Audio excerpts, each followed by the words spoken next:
just yet. I'm watching, the computer on my end to make certain that I do admit those that are coming into the room. It depends on, depending on the network that they're using. Sometimes they're able to get directly in. Otherwise, I have to admit them into the room. So if you see me looking crazy, looking at a different screen, I'm just trying to make certain that I don't miss admitting anyone into the meeting room. But while I'm doing those housekeeping pieces, as we're 5 minutes into, I still do not see our chairperson, Charmaine Postal, which is very unlike Charmaine, to either not be here virtually or in person, and also our vice chair, Laura Feldman. So hopefully they're going to be joining us. While we are waiting on our chairperson or our vice chair to join us, I am going to ask Ms. Wood if she will go ahead and at least we could start with the attendance, those that we do have in attendance.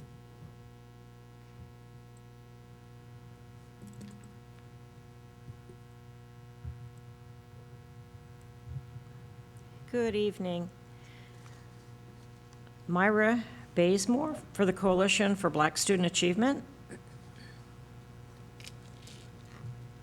Dr. Coleman Farrell from Palm Beach State College.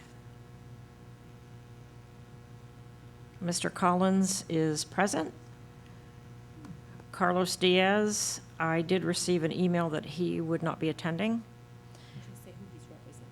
He is not represented today. Reginald from Ayiti Exxon, Inc. Mary Evans. Laura Feldman, School Board District 6. Rachel Frischberg, School Board District 3 member, not represented.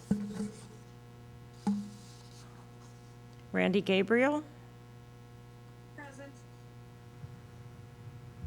I do see Ms. Gabriel present. Sherelle Golden, School Board District 1.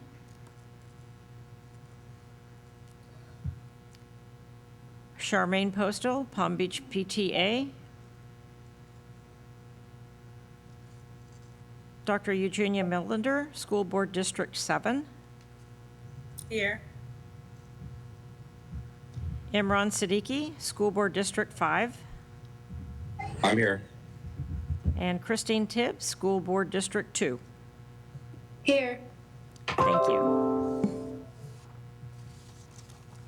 Okay, Ms. Wood, I know we need to have, I think at least, excuse me, I think, Ms. Wood, we need to have at least 8, I think, will constitute a quorum. That's correct. Right now, we have 5. We have 5 members, so we're minus 3 to have a quorum to start. That's correct. Okay. So if you, I'm sorry? Actually, this is Barbara McQuinn. Just a question. From District 1, has the District 1 appointee been attending meetings? And I think that's Ms. Goldman Sherelle, correct, Ms. Wood? Is she Yes. yes, she has been attending. I thought so. Thank you Yes. very much. Yes. Just wanted to check. Yes, Thank she you. has been attending. It's definitely unlike her. So she may have had an emergency and extenuating circumstances to where she's Sure. not with us this evening. Great. And so what we tend to do, again, we would go to 6 o'clock before we would have to call the meeting because we do not have a quorum. And, I always push it as much as I could push because I just get excited about this work because, indeed, this is the group that really and truly help push our thinking here. And I'm actually admitting, I just admitted Mrs. Laura Feldman, she's the vice chair, admitted Laura into the room. So as I was saying, I just get excited about this committee because this is the committee that really push our thinking in regards to the instructional pedagogy for what we're doing with our teachers and our students, and to help us think outside the box. But I've also, I have my dear attorney that I work with so closely, Mr. Bruce Harris. And Bruce has said, as much as I have this passion to be very careful that I cannot share and run this meeting without the quorum, so I do have to hold back even with my passion. So I'm just going to wait, and hopefully we'll have the quorum because at our last meeting, we did have on the agenda, and we were just excited to really talk about and share with this group and to receive your feedback on the work that we are doing with our VPK and school readiness, and the ongoing collaboration with the Early Learning Coalition and Children's Services Council. We had a workshop that we've done here with the board. And then, as we're picking up with our kindergarten registration and really looking in regards to those foundational skills, and exactly what it is and what's our intended purpose, and working with our community partners and so forth. So Mrs. M.J. Steele, our Director for Early Childhood, and her team, Stacy, they're here tonight to really share with us, as they were last month, so I'm hoping we will get the quorum, to where they can share with you in terms of where we are around, our VPK, around school readiness, and we could talk about the strengthening and those partnerships and so forth. So that's our goal for this evening. So I'm hoping we get the quorum where we could continue the collaboration. And then, of course, Dr. Millender is joining us, and I want to be able to share a little bit about Dr. Millender, and then from us to hear from Dr. Millender, and, of course, her involvement in coming on as a new member, as she was approved by the board at our last board meeting. But with that, Laura, I see that you have your hands up, and I'm actually admitting Sherelle now into the room, Ms. McQuinn, for District 1. Laura. Thank you. Terrific. I just wanted to find out how many people we currently have and how many more we need for quorum. Laura, we will do another number now. Initially, when we did the roll call, it was 5. So we're going to check now. Mrs. Wood is checking the attendance now. We have 7. Miss Laura, we have 7. So we are shy of 1. 1. And is Charmaine not coming tonight? We have not heard from Ms. Postal. I've reached out, via text to make sure everything is okay. But we've not heard from her. So I'm glad you were able to join on as vice chair. Of course. Happy to be here.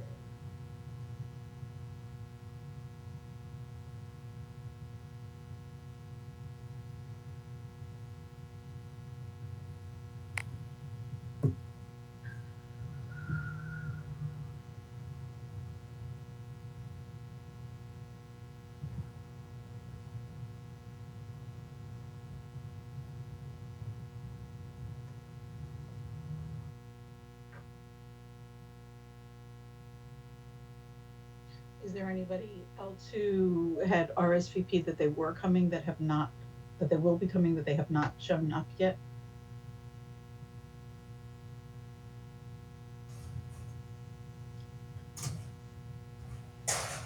Excuse me, Laura, what was that? I had asked if anyone indicated they were coming, but they have not appeared yet. Okay, can the caller identify that's on the call ending last 2 digits 47? Can that caller please identify his or himself, please? Hi, everyone. Dr. Coleman Farrell. Thank you. Hi. Hey. How are you, Dr. Farrell? Thank you. You're welcome. So we're good? Okay, I think in identifying Dr. Farrell, we do have that quorum. Terrific. Yes, we do have the quorum. Okay, so I'm going to go ahead and start the meeting and call it to order at 5:59 p.m. Thank you all very much for attending. It's wonderful when we are able to meet and be able to give that feedback, because I know there are a lot of exciting conversations, and I'm very happy that we can fully participate in them. And if we could go ahead and is there a motion to approve the minutes?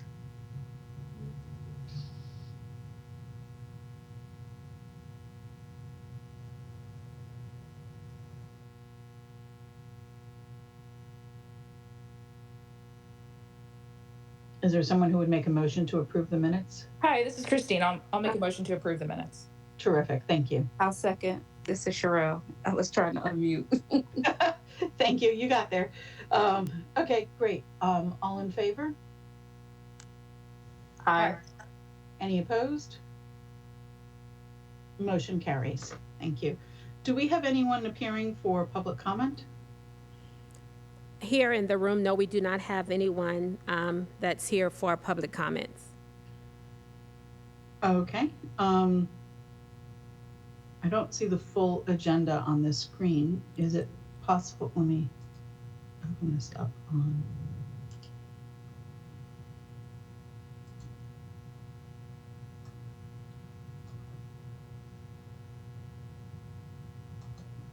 So, Dr. Sheffield, will you please go ahead and give us the update?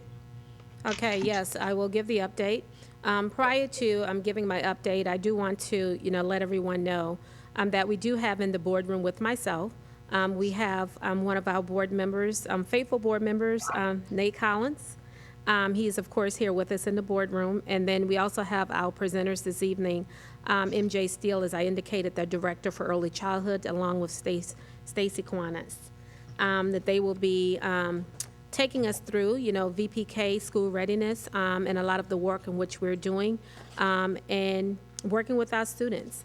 And before I go into my CEO update, I do want to again welcome our newest member, Dr. Eugenia Millender. Dr. Millender is a nurse scientist who has dedicated her career to increasing access to preventative mental health services and community engaged research. Dr. Millender is the co-founder and co-director of the Center of Population Sciences for Health Equity and tenured associate professor at Florida State University College of Nursing.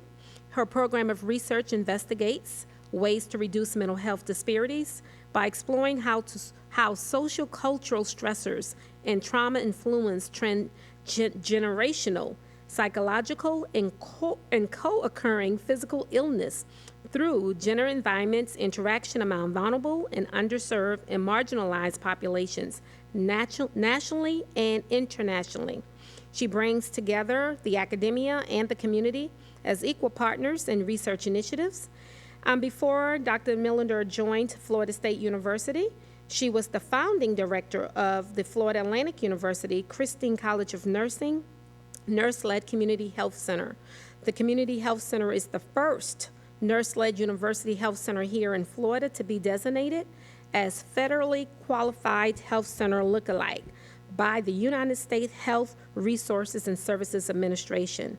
As an experienced community-based program developer and researcher, Dr. Millender has received more than $3 million in grants aimed at decreasing health disparities among underserved populations through community-engaged interventions.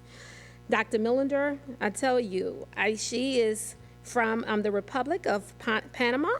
She has served 6 years in the U.S. Army. Thank you for your services, Dr. Millender.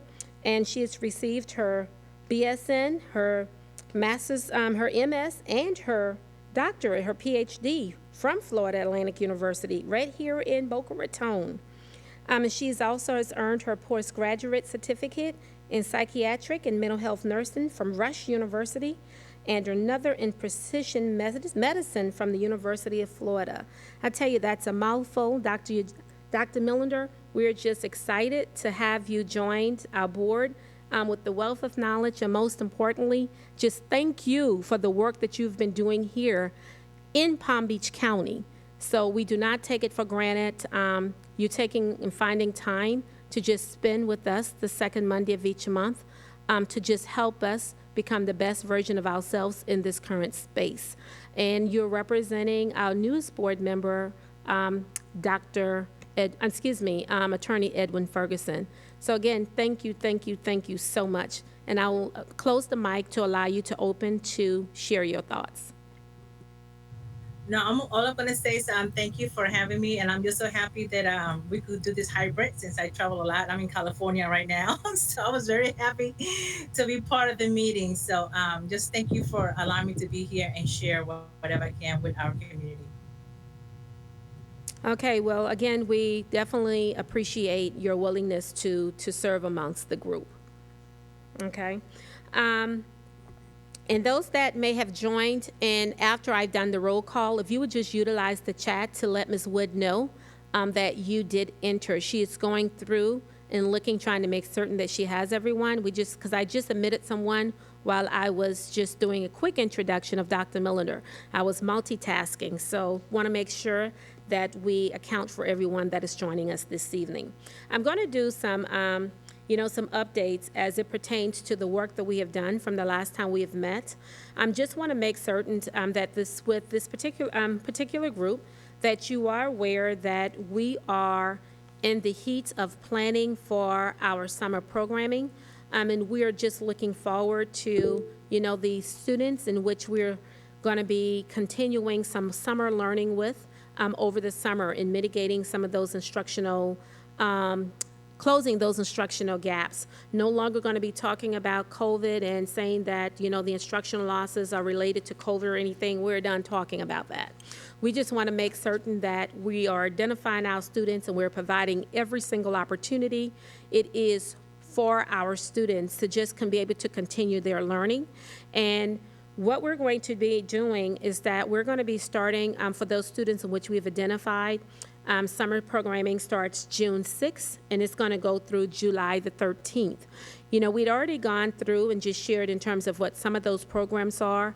For our elementary students, we are actually bringing in, we're going to be running a program for our rising second, third, and fifth grade students and looking at their continue working on building those foundational reading and math skills with those students. And then, of course, state mandate for what we call our Summer Reading Academy, which is for those third grade students that may not have met the threshold to be promoted to fourth grade. We know that we have a brand new state assessment this year, progress monitoring, PM 1, 2. We've already done progress monitoring 1 and progress monitoring 2. And that third progress monitoring is the one that the state is saying that replaces our previous FSA assessment. This year, they are holding homilies. However, we know some scores will be released. But let's forget about the scores. Let's just talk about utilizing the data to inform teaching and learning and what we should be doing and maximizing those opportunities for our students. So, and we're also going to be offering, we did it last summer for the first time. We received tremendous positive feedback from our principals around was a Jump Start to Middle School program. It was for our overage students that were in fourth grade that had been retained twice. And we have what we call the Jump Start to Middle School, where it's in a very intensive program. Those students will go much longer. Then they will actually go an additional week in those programs, and they also are 5 days a week. The other programs are Monday through Thursday. Those students will be going Monday through Friday within an additional week. And those students will also, if they successfully complete the summer program, they are actually placed in a cohort once they get to sixth grade. And we have about 33 of those students that we'll be working and monitoring very closely this summer. That's just a little bit of what we're doing and with our elementary students. And with our middle school students, we have our middle school course recovery. Our middle school course recovery, that's those students that are behind in quality points. We've been working with our middle school schoolers all year around our middle school students that have had some mishaps along the way and not just waiting to the summer, because we want to be able to provide the resources and the assistance in regards to why they may have had the mishaps, I should say, and so forth. And that will continue on every single middle school campuses this summer, because those are our most vulnerable students, and we feel that they need to be in an environment that they're familiar with and also have that adult that they have connected with that's going to be able to work alongside with them and being successful and catching up on those credits that they may have had are lacking to be able to move on to the next grade. And we also have another middle school program that we're going to do this summer that middle school principals had asked about, and they're absolutely right, that we have a pocket of middle school students that really and truly are lacking some of the foundational math skills that's going to That's going to prevent those students from being successful when they go on to high school, and to be able to be successful with, Algebra 1. Because algebra, it is a gate, we call it a gatekeeper to graduation because it is a requirement. So when we've identified those students based on, some data matrix from middle school, looking at their 7th grade math and their 8th grade math performance and seeing that those foundational skills are just not there. So we've actually are creating what we call a Rising Grade 9 Algebra 1 boot camp for those students during that entire time period.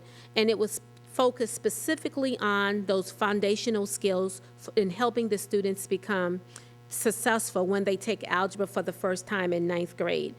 And when we went on to high school, of course, we know we're going to continue on with the class of 2023. We have what we call a graduation support program, and that's going to be, for those students that may not have had the requirements and graduated with their classmates in May during the spring ceremonies. However, they can continue on during the summer in summer school and work with Edgenuity in terms of trying to get those credits, because they need to have at least those 24 credits in those core areas, and working with them to make certain that they have the opportunity to try to get those credits and graduate during the summer, where they will still be part of the class of 2023. And we also have another part to to graduation for our high school students, where they may have all of their credits, but they have not met the state mandate in regards to, say, their ELA test scores, their reading test scores, are that Algebra 1 that you heard me talk about being a gatekeeper, where they have not passed that Algebra 1 EOC. But we also have what they call the concordant scores, where they can get that score if they were struggling with the state assessment or with the EOC through the SAT or ACT, because we know PERT is no longer available for them. So we are actually we're offering a ACT, SAT boot camp for those students where I've done well, I'm really struggling and having a hard time with meeting my state assessment. So we also have that program where we'll be working with those students. And both of those programs that I just described is where we're starting with seniors, but of course, as our seniors get meet the criteria, that threshold, and they're good, then we're also bringing in the class of 2024, providing that additional support. And we're also adding to the high schoolers at our cluster sites for high school, where we have, our our current 9th, 10th, and 11th grade students, where they have taken the algebra, but they are struggling with that EOC. We're offering a math course strictly for those students where they've been very successful. And sometimes our students, it's not that they don't understand the content. Have you ever met anyone, me, myself, as a principal, I've had those students. They've just done well academically, but they were not test takers. So we have some students that fall in that category. So with that particular course that we're bringing, particularly around the algebra, it's for students such as those that have done exceptionally well in that algebra course. It's not that they don't understand or have the content, but they're just struggling with that EOC, and it could be various reasons. So we have a course that we're bringing to really drill down to the student to see why they're having those difficulties and provide them the opportunity and to set those students up for success. And continuing, of course, we know with our ESE and our ELL and our migrant programs. So we're looking forward to that. We're definitely ahead of the ball game in terms of, getting those summer programs out. Today, this evening, actually, I'm looking to route the bulletin to the superintendent, to where we will be able to release our summer school bulletin to our teachers, principals, everyone. We've already worked alongside with our principals. The summer school committee has been working very diligently, and we're going to be releasing those employment opportunities over the summer, and just drilling down and working with our teachers, and trying to make certain that we have those teachers that are here and that are willing and understand the programs and wanting to make a difference and continuing the learning opportunities for our students. We've identified the students. We right now are drilling down to the individual schools. We will be releasing those names, those students to the schools. And working with the schools and aligning their budgets and so forth accordingly. So I'm just excited about the work that we're doing over the summer. We know all the students in which we're identifying. We never will get 100% of those students. We always strive to get close to it. So we're having time now to where we would be able to identify the students, work with the families, and just do our best in getting those students here with us. And, this year, it was the year that we've moved forward on with our social studies adoption. Our social studies adoption is going to be we've already completed it. Where we are right now, we will be providing, the choices to the superintendent and to the board on March the 29th. We met, the committee met. We've looked at, all of the vendors, look at all of the legislative mandates and all of those pieces, looked at the rubric, used the state rubric, and just making certain, because at the end of the day, our goal is to make certain that we are being in compliance and that we're meeting the needs in regards to what those expectations are. So that's going to be on the board agenda for, March the 29th. We will continue to work with our stakeholders and monitoring what's happening with our social studies adoption and so forth. And I'll definitely will keep this committee abreast as we move forward, as it will be going to the board on the 29th. Not coming on the 29th, but it will be coming in April. We will also be bringing our K-8 math adaptive. We're going to be working with our principals. The committee has already met, but right now we're looking at the data from those vendors that came in first, second, and third, and we'll be making the recommendation that was provided to us from the committee to the superintendent and bringing that to the board in April. This particular one, I'm definitely, I'm really excited about. You've been hearing a lot around with the legislative pieces around classroom libraries, particularly, we talk around K-3, but I'll say K-5 at the elementary schools. And what we have done in working with the superintendent is that I really asked, could we really look in terms of purchasing classroom libraries for our students, not just starting with grades K-5 in our ELA classrooms, but pre-K through 5th grade. And it's been a long time coming because we have not purchased classroom libraries for some many, many years. So right now, we've worked with Scholastic, and last year we adopted a brand new high-quality instructional materials core for ELA, which was Benchmark, and that's used in grades K through 5. So in working with Scholastic and utilizing our Benchmark curriculum and those units of studies, we were able to align, the classroom libraries to Benchmark, our high-quality instructional core, to where we're just excited, where we're going to be bringing in classroom libraries, up to 350 books that could be used in the classroom libraries for our pre-K through 5th grade classrooms in the fall. This item will be added to, actually to the March 29th board item. Our library media services, they have already completed the review of all of those titles.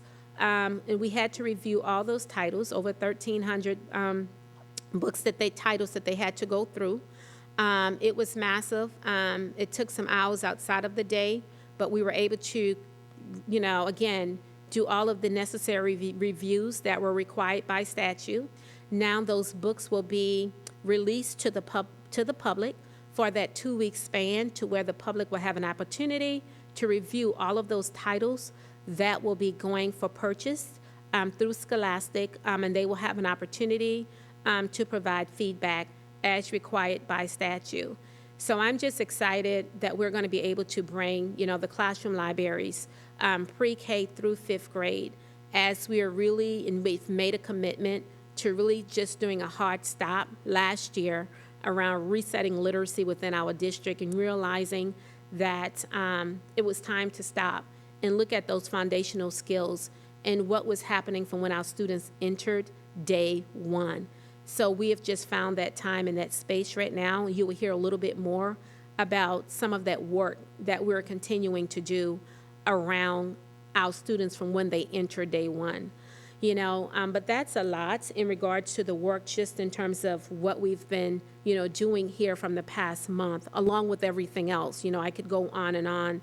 And then lastly, if you watched the last board workshop where Mr. Turney and myself, where we were joined with the Early Learning Coalition and with Children's Services Council, where we just talked about continuing with the partnership that we have there around our our VPK programs with our community providers, and us just all coming, collaborating, and how that connection goes from the community to working with the school sites. And MJ is very involved, and Stacy, with that. You're going to hear a lot of that this evening, and some of the work that we're doing leading up to our students just engaging. So we're definitely here, busy. I could just go on and on and on, but I just really pulled out a lot of those big pieces of what we're involved in here from a district. So that will do it for the CAO update for me for this meeting. Laura? Sorry.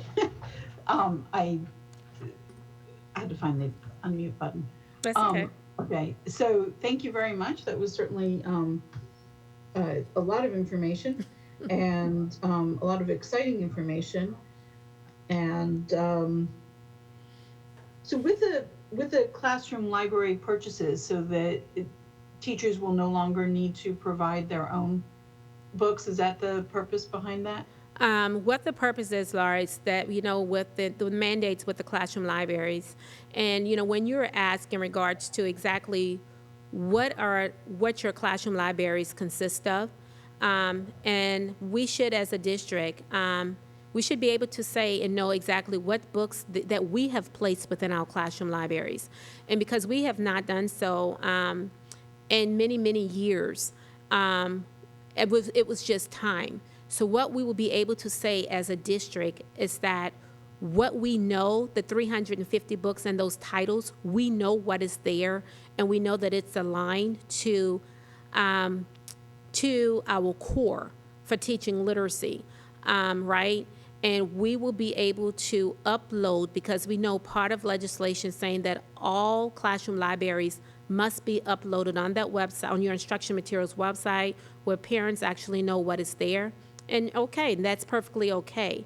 We will be able to upload those directly here from the district to where they will be able to go and see all of the classroom libraries that we as a district have provided for our classrooms.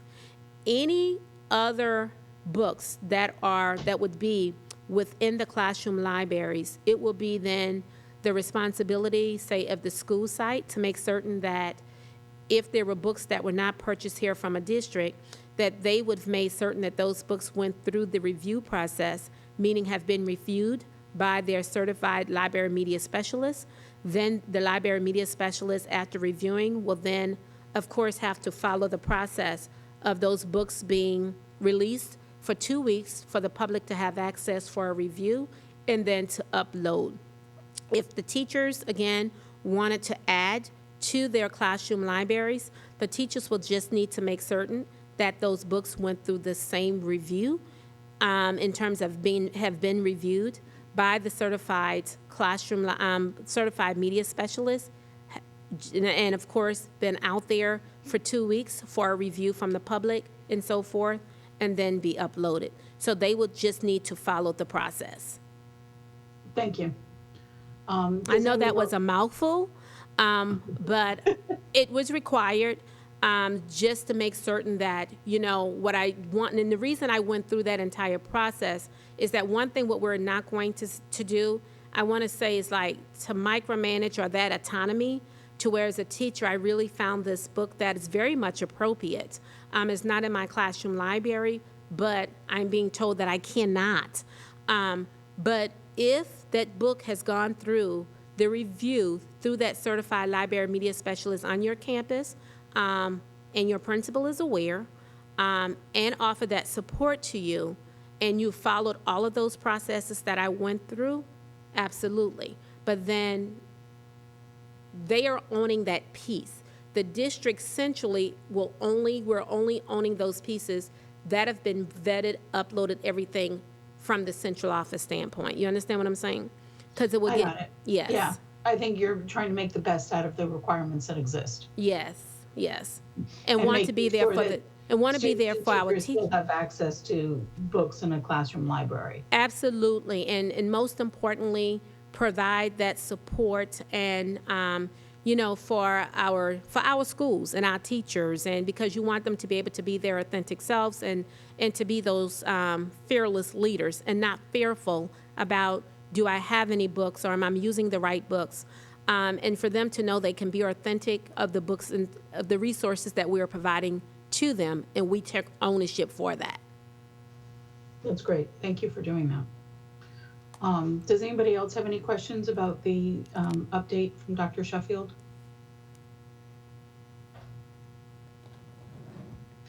Okay, hearing none. If we could go forward with the presentation about VPK and school readiness. Okay, thank you. I'm just going to pull up the PowerPoint. Thank you.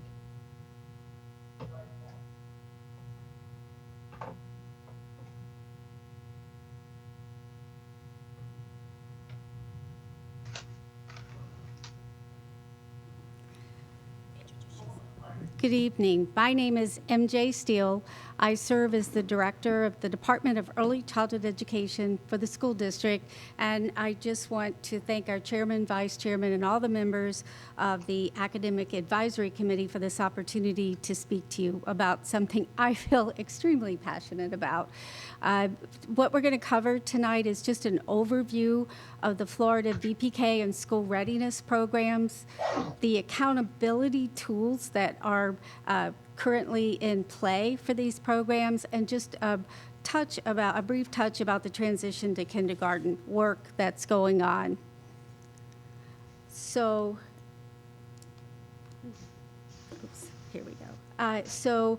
The first slide here, I put this here so that you would know what is the actual governance structure within the state of Florida for early learning. It has changed over time.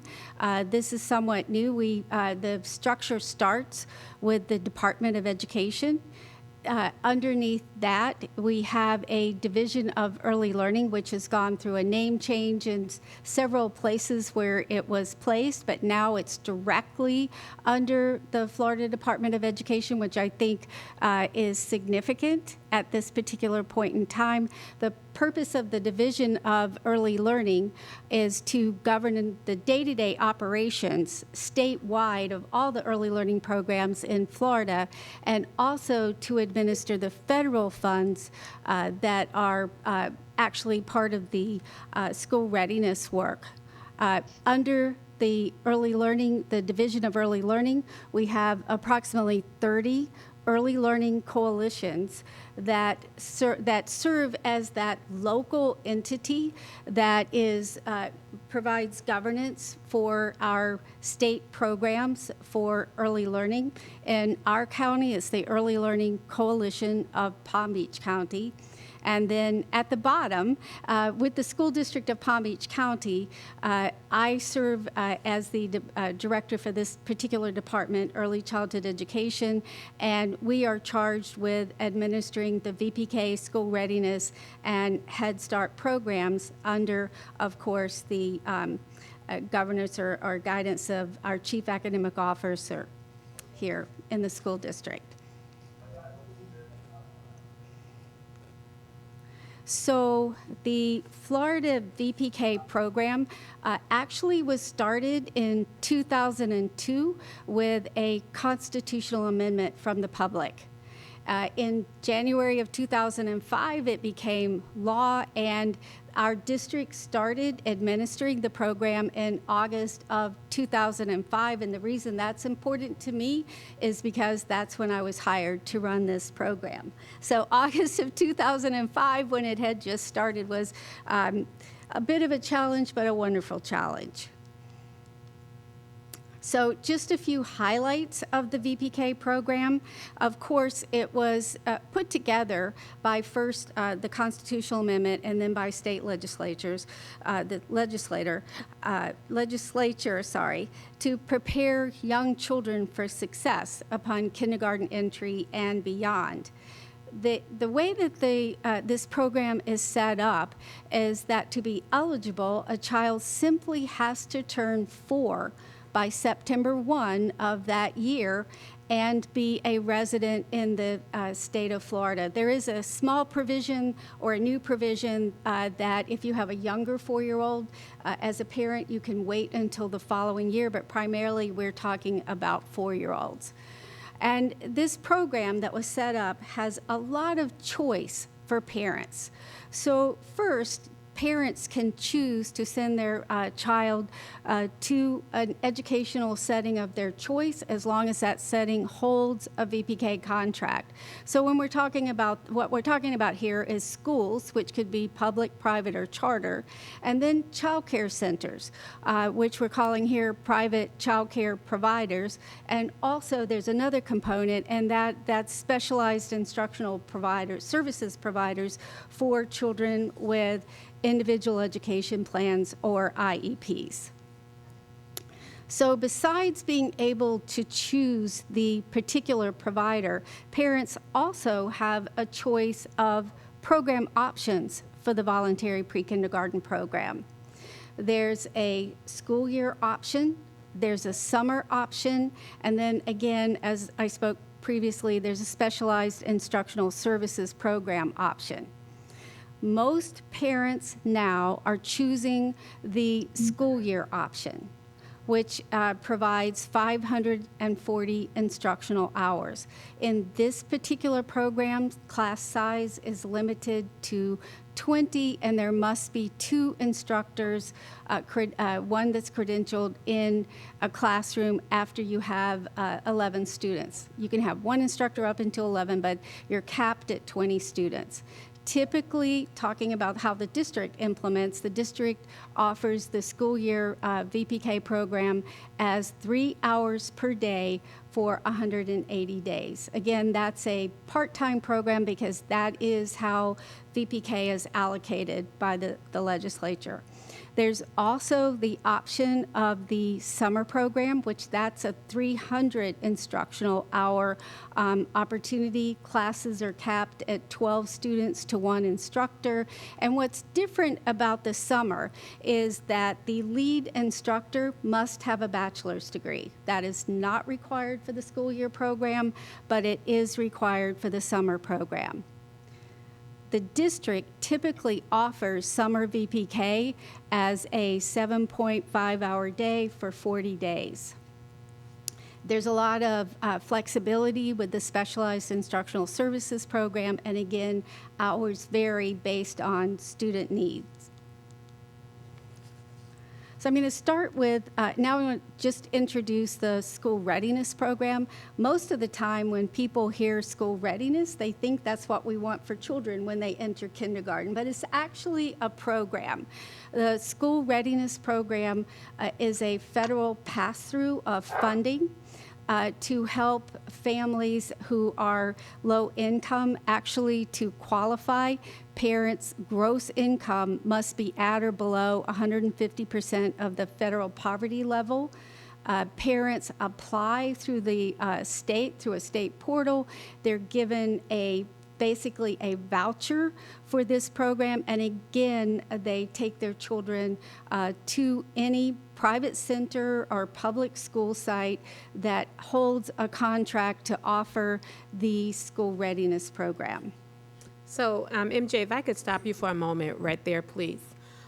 Because I think, and the reason I stop, I pause for you, because I think for our members, and particularly the slide that you left where we talked about us offering as a district the VPK program, and they have to do, the 300 hours over the summer.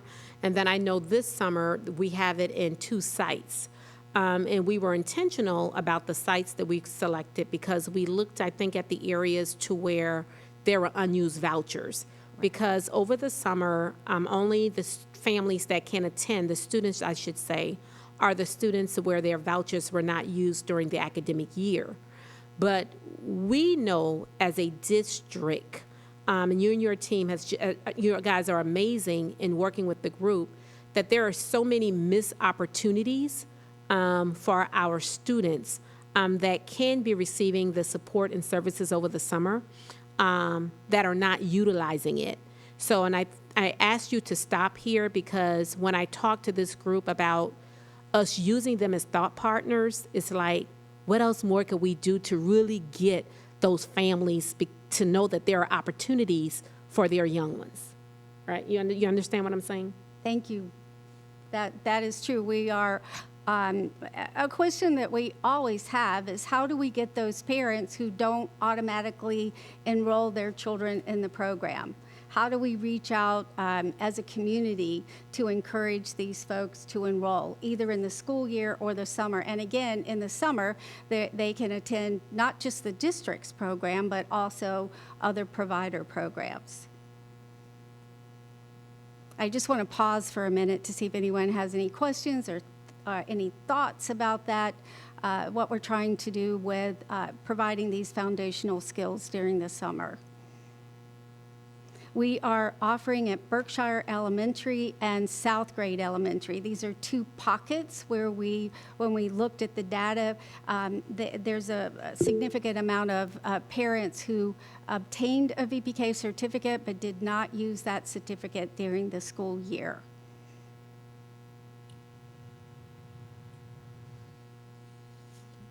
Laura, I see that you did have a hand up. I think you may have two. Sherelle and Christine. Sherelle?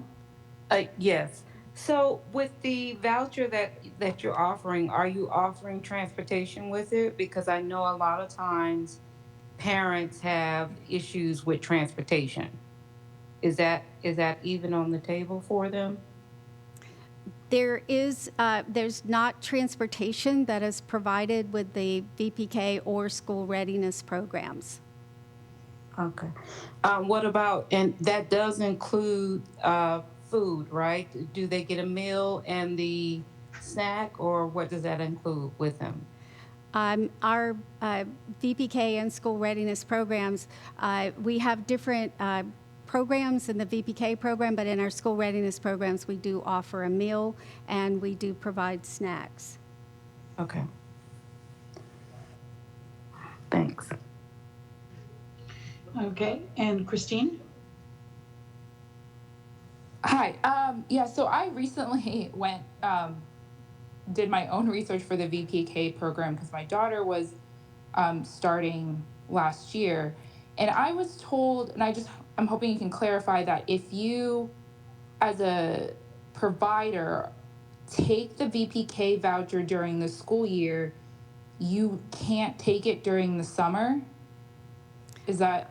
That is correct. Parents have a choice of one of those three programs, either the school year, the summer, or specialized services, but they may only pick one of those options. So I'm not speaking from the parent's point. I knew I could only do one, but I was told by the provider that if they signed up to be a provider during the school year, they couldn't be a provider during the summer.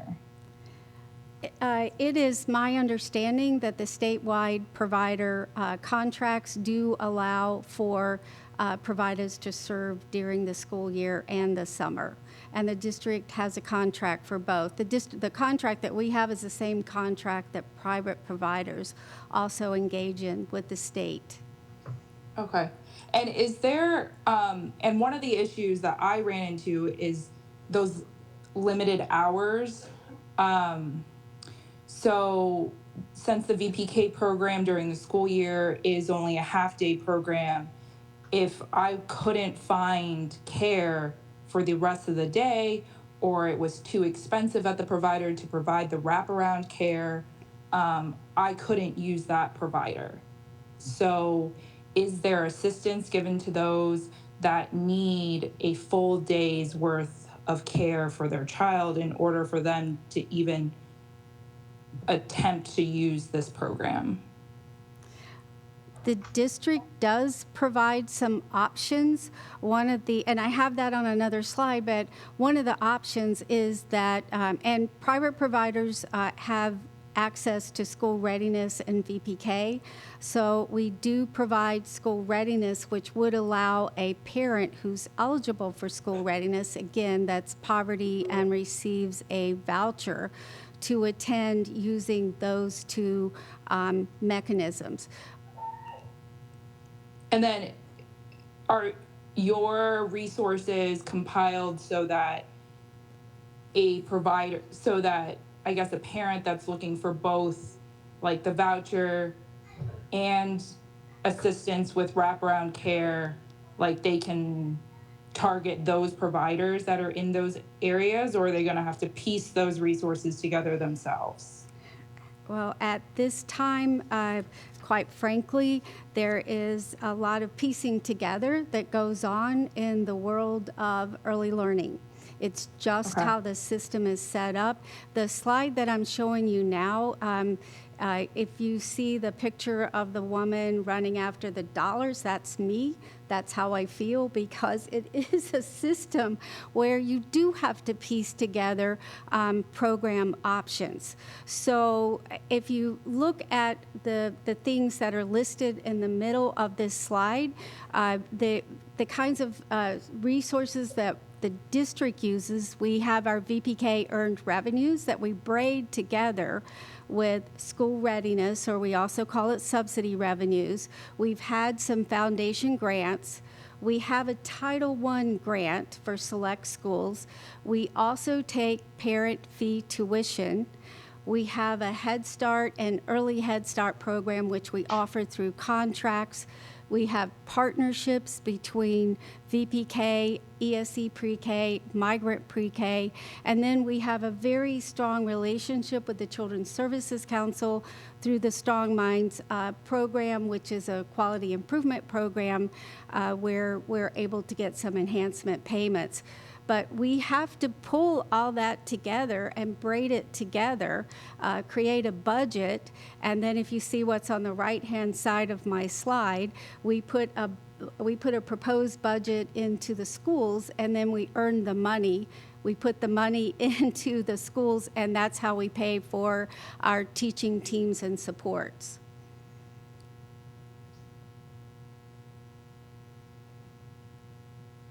Any questions about that? I don't have a question, no, but kudos to you for piecing it all together. That's got to be Yeah, so that's a lot. I was just going to say that's a lot. But I'm sorry to interrupt. I just wanted to add, but from a parent perspective, if I apply for the VPK voucher, am I going to have immediate access to or not immediate access, but is that same application going to provide me more help beyond the VPK voucher then?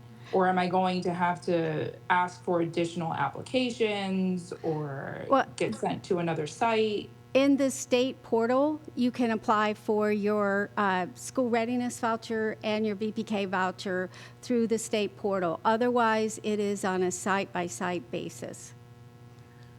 Okay. So what you see here, this is a detailed overview of how we enroll, how the school district enrolls for the school year program. Again, it's very detailed, but we've already talked about how this works.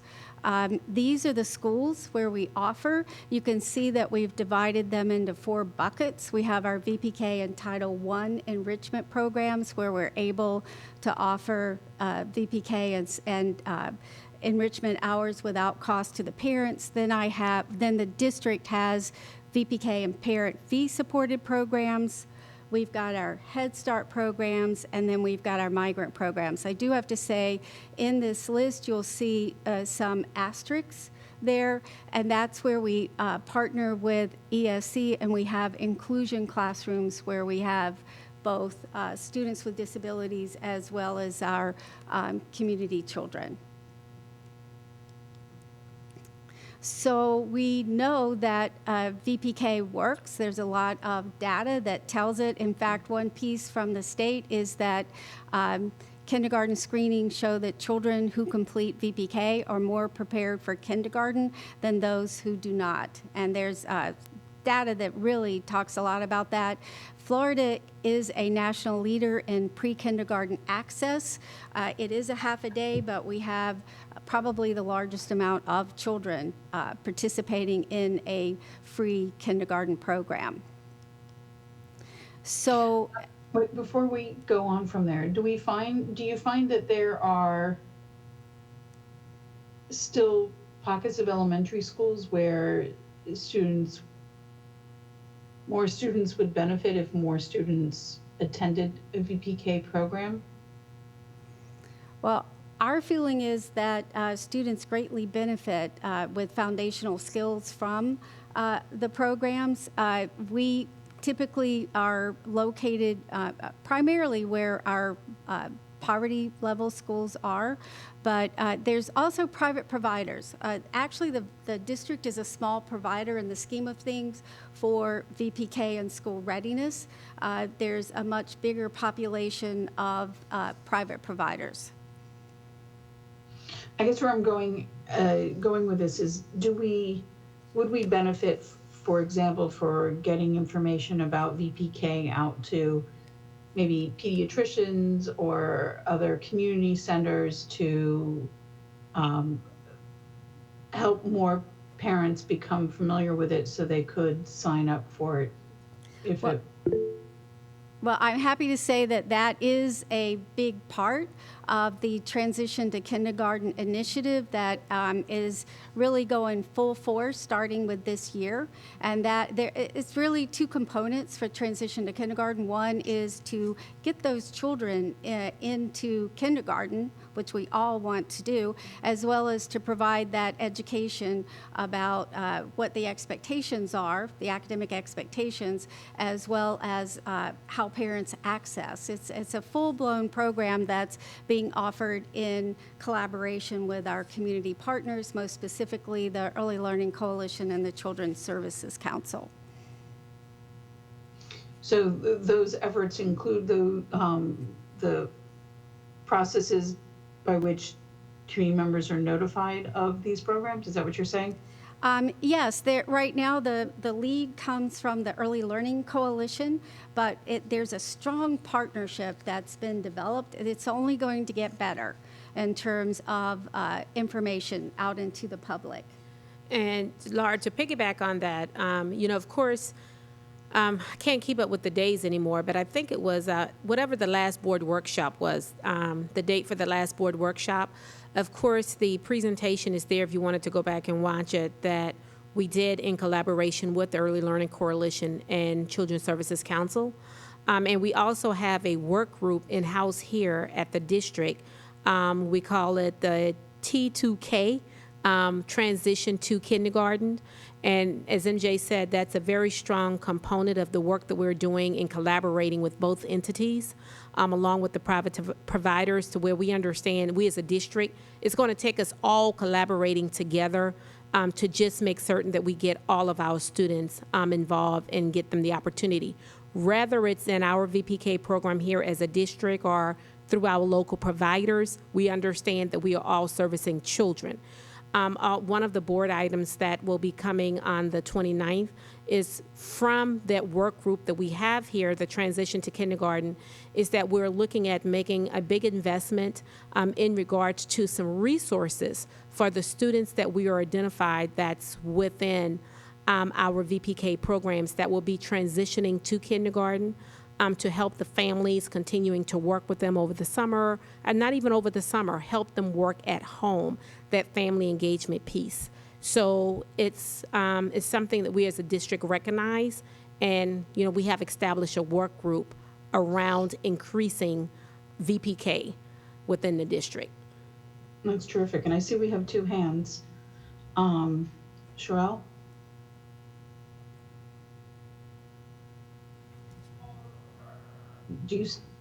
Okay, Christine? Oh, I'm sorry. I was on mute. So when you say poverty, what is the demographic of the target area of the people that you're trying to reach, since you know that it's poverty in that area? What are the demographics? Well, the VPK program is for all children. No, so- that wasn't the question. Oh, I'm so The- sorry. The demographics of who you're targeting now. This program, you said you have 2 schools that you selected, and those demographics. Who in those demographics? What are they? There are 2 schools for the summer VPK program. So we are looking at we're looking at a lot, the population, especially at South Grade. There's a walking population there. There's a population of English language learners. Same with Berkshire Elementary. We're trying to get those parents who did get a VPK certificate but have not used them yet. So we can't say, with all other things that we do within the school district, you're able to break down the exact demographics of who you're targeting. So for this program, you can't say that it's Black, Spanish, or Chinese, or whatever. You don't have those demographics, do you? No, we don't, because this is, again, being a voluntary program, it makes it a little different from the district's program. So we are where we are hoping to get the children who definitely need it. Because you said that, in speaking, you said that these are the people that didn't get the voucher, right? That in haven't- this demographic area, in this area for these schools, right? It's where there are large populations of parents who, this is where we have the largest group of parents who obtained a voucher during the school year but didn't use it. So Those parents that obtained the voucher, you have absolutely no demographics of who those parents are.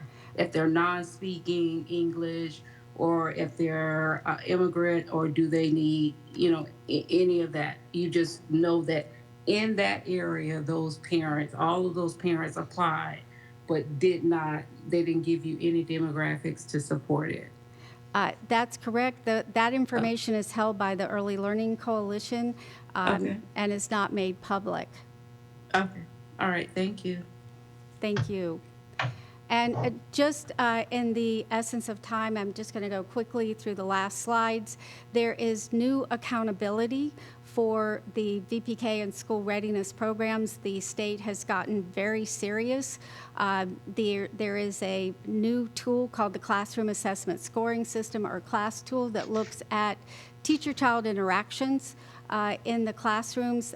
If a provider does not score at a certain level, right now the score level is 4, that provider will no longer be offered a contract with VPK or school readiness. So the state is really, really serious about the type of outcomes that it wants. Also, new for this year, the STAR Early Literacy Assessment is being offered in VPK programs, and it's administered 3 times a year. The state is using this year to come up with metrics for how it's going to measure the effectiveness of VPK providers. But what we care about a lot is the information that we will gain from this assessment to inform instruction.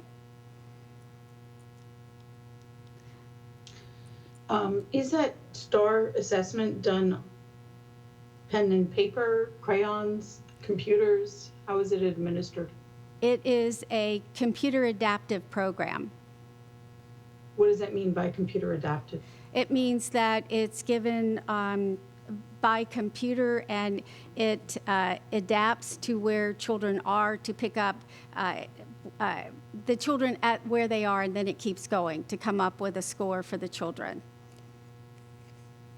I see. So does some of the curriculum now include familiarizing the students with how to work a computer because they're generally 4 years old, right? Yes.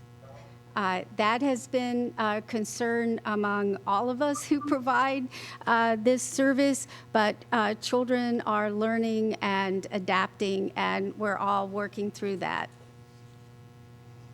I'm happy to say. That's good. I had more detailed information about actually what's in the class. I'm going to go past that just for the sake of expediency. Let's see. These are the domains that we're looking at in the STAR assessment. As you can see, all the kinds of things that we would want children to master before they come into our kindergarten classrooms. Again, alphabetic principle, concept of word, visual discrimination, phonetic awareness, phonics, vocabulary, and early numeracy. We are all very excited about being able to use this tool and use it especially to inform our instruction. It aligns very well with the Florida Early Learning and Developmental Standards, which you can see here are the 8 domains for that. And then just to go in this with just a final note about the transition to kindergarten, there's a lot of very well-researched reasons why we believe we need transition to kindergarten, which are located on this slide. Also, there now is a new state mandate that every community have a best practices plan, which I'm happy to say that that's what's so robust about this year, that and we're in, not only are we in compliance with state law, but I believe we're going to exceed it. And I believe that you all have heard pretty much what we're doing with this particular plan. I'll just note one thing that the coalition is very proud of that they're rolling out is that they are starting with an Age of Learning math initiative, which also is computer-based, that they're rolling it out to any provider that would like to participate, to also give more opportunities. Everyone is just working really hard to get these children ready for kindergarten. And so far as our transition to kindergarten, again, there's 2 components. One is to talk about the enrolling the children. The other is to help do everything we can as a community to prepare these children. So there are, if you would like more information, there are websites that range all the way from the state to the Early Learning Coalition to the district. And these are our children, which is what keeps us so motivated. Thank you. Thank you very much. That was a very informative presentation. Really appreciate it. Does anybody have any questions? Yes. Randy? Yes, hi, thank you. MJ, that was a great, great presentation. Thank you very much for taking time out of your evening to be with us once again. I just have 2 quick questions. One is, for a family with a child with an IEP for the 3 to 5-year-old pre-K program, can you explain how that voucher can be used? For a child with a disability, did you say? Yes. That has Yes. an IEP? Here in the district, well, first off, let me just say, state law says that anyone can come into a VPK program. But we have a partnership that exists with our ESC, our Exceptional Student Education Department, whereby we work with our children to get them in the best possible place. And that's why we're so excited about having the inclusion program, and that does go through a placement through our ESC department. Okay. So is that the part where it says they can opt for the therapies instead of the voucher? That's a different program where parents are able to take that voucher to independent providers of services like physical therapy, those kinds of things. Wow. Yeah, that's somewhat new and a little bit underutilized, but that is something that parents with VPK vouchers have an opportunity to participate in. Great. And if I wanted more information on that, do you know where I would find it? I'll be glad to send you contact information. It's going to be through the Early Learning Coalition, but we are happy to provide you with additional information on how to get with those folks. That would be wonderful. Thank you so much. And my second question is, you know, as we're coming into the summer VPK programming, if it, because it's summer's right around the corner, folks, unfortunately. Um, if the family does not yet have a voucher and has not used a voucher previously, is it too late for them to get a voucher for the summer program? Absolutely not. Okay. Thank you. And I'd just like, as we end, I'd like to introduce my colleague who's here, Beverly Sears. She actually is our business manager because it's a business as well as an academic endeavor. And so I'm proud to have her here. And I would like to, MJ, Beverly, because Beverly has worked so well and have done so much here with the program and supporting MJ, because of course we know for us to be successful, you have to have those team members that are right there alongside with you. So Beverly, is there anything you want to add to the group? No, she covered it. She got it all? Okay, well, we definitely appreciate you and recognize the work that you're doing. Thank you. And it looks like, Christine, you have a hand raised.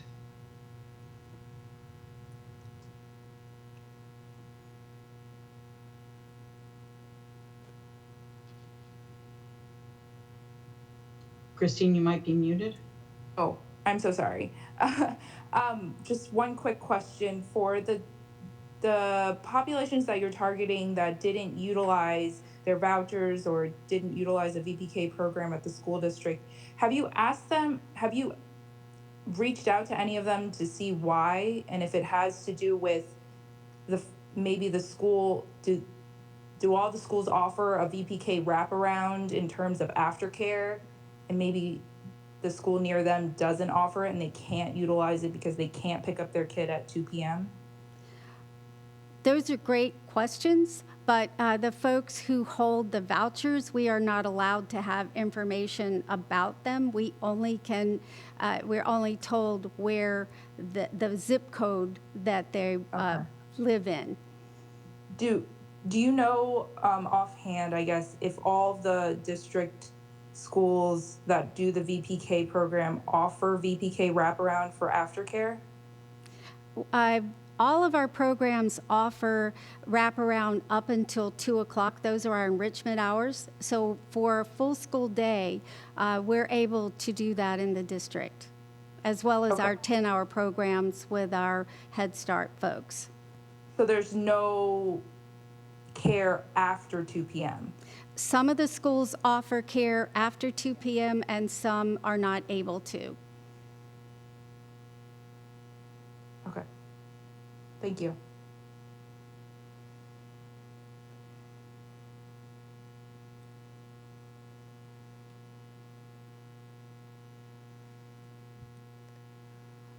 Okay, Laura.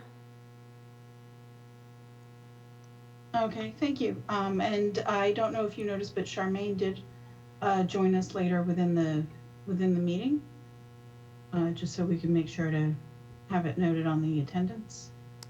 Yeah. Thank you, Laura. I'm going to keep my video off. Okay. Does anybody else have any other questions?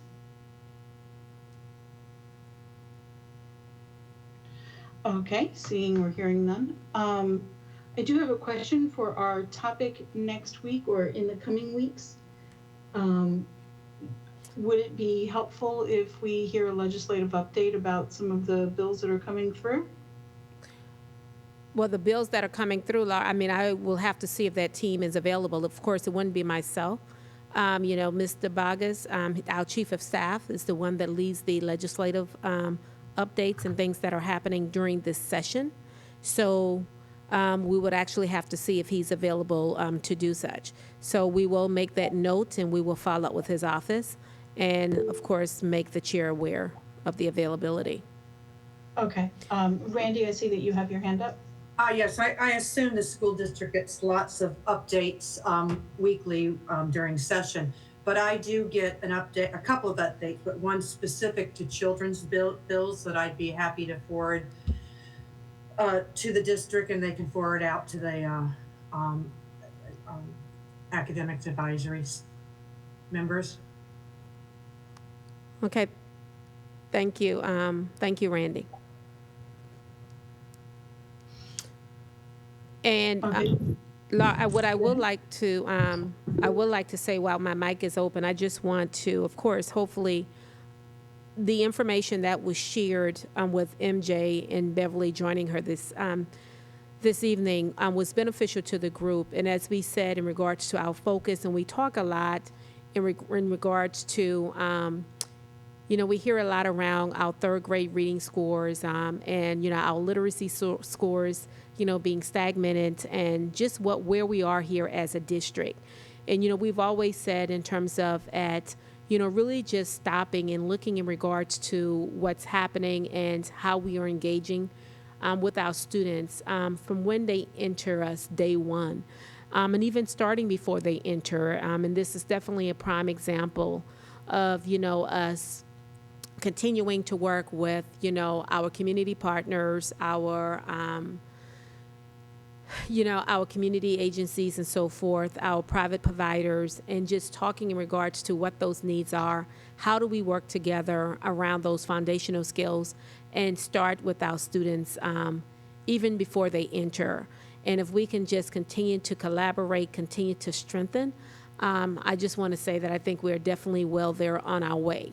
We saw that with the work we did and used that opportunity last year to where we said, we really were looking at what was happening there in K2 when we had that opportunity to look around the implementation of the new best standards, around the new best standards, right? And being intentional and deliberate, just not around our students, but also providing the support to our teachers and what those results looked like when we shared them at the beginning of the year and the progress that were being made.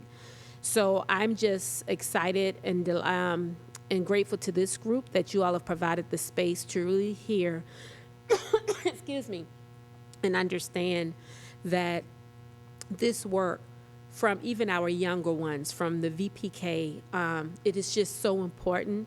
And this is where it starts. And I just want to thank you all for the collaboration and the understanding from this evening. Okay, great. Thank you so very much. Charmaine, I see your hand is raised. Thank you. Now that I am actually out and I'm still not in a location, so you probably feel about when. Thank you. I just wanted to say, Ms. Steele, thank you. I heard through the presentation, and to Laura, thank you for holding the meeting down, and to staff as well.